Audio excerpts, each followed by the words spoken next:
Бүгін сіздерге қызғалдақтың баптауы және қызғалдақты қалай өсіру керек екенін айтқым келеді. Сіздер видеоны соңына дейін көріп, маған подписация етіп және лайктарыңызды басып қойыңыздар. Қызғалдақтар бұл жердегі ең әдемі өсімдіктердің бірі. Барлығы голландиялық қызғалдақ алқаптарынан жақсы біледі. Олардың кейбірі ең әсерлі және оларда баруға тұрарлық бірнеше жерлер бар. Бірақ оларды үйде ұстауға келетін болсақ, сіз қызғалдақтарды қалай күту керектігін білесіз бе? Олар сізге өте оңай болып көрінгенімен, олардың шын мәнінде кейбір бөлшектері бар. Егер сіз білмесеңіз, қызғалдақтарды өлтіріп алуыңыз мүмкін. Біз бұны қаламағандықтан сізге бірнеше нұсқаулықтар беремін. Қызғалдақтар көп жылдық және пиязды өсімдіктер қатарына жатады. Бірақ олар әдетте бір жылдық өсімдіктер ретінде қарастырылады. Яғни олардың гүлдену кезеңінің соңында, яғни жаздың соңында пияздарды кесіп алып, оларды қыс бойы сақтап, көктемде қайта отырғызу үшін қазып алынады. Сіз қызғалдақ өсімдігіне ие болғыңыз келе ме? Бірақ олар 2 аптадан кейін өледі деп қорқасыз ба? Уайымдамаңыз. Олар әдетте өте берік және сізде олармен проблема болмауы керек. Бірақ сіз сабырлы болу үшін сізге күтім жасау бойынша бір қатар кеңестер айтылады.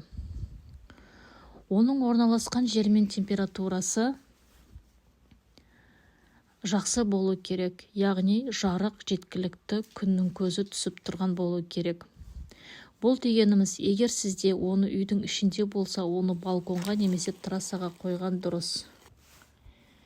Егер оны жартылай көлеңкеде немесе көлеңкеге қойсаңыз, оны жоғалтып алуыңыз әбден мүмкін.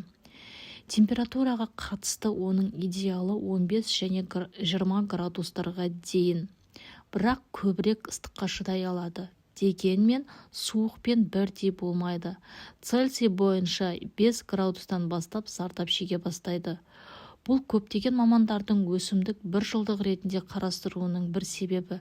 Өйткені қыс суық және өсімдік зардап шекпеу үшін оны кесіп келесі жылға дейін сақтайды.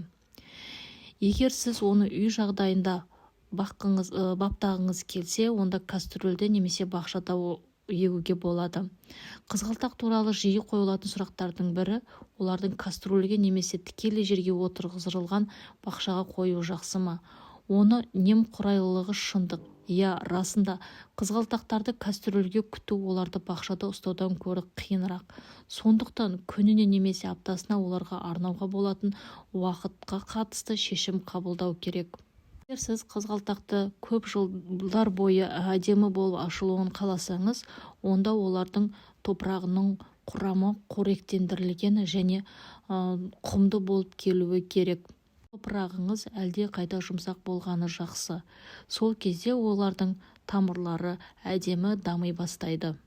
Суару. Қызғалдақтарға күтім жасау үшін суару ең маңызды факторлардың бірі.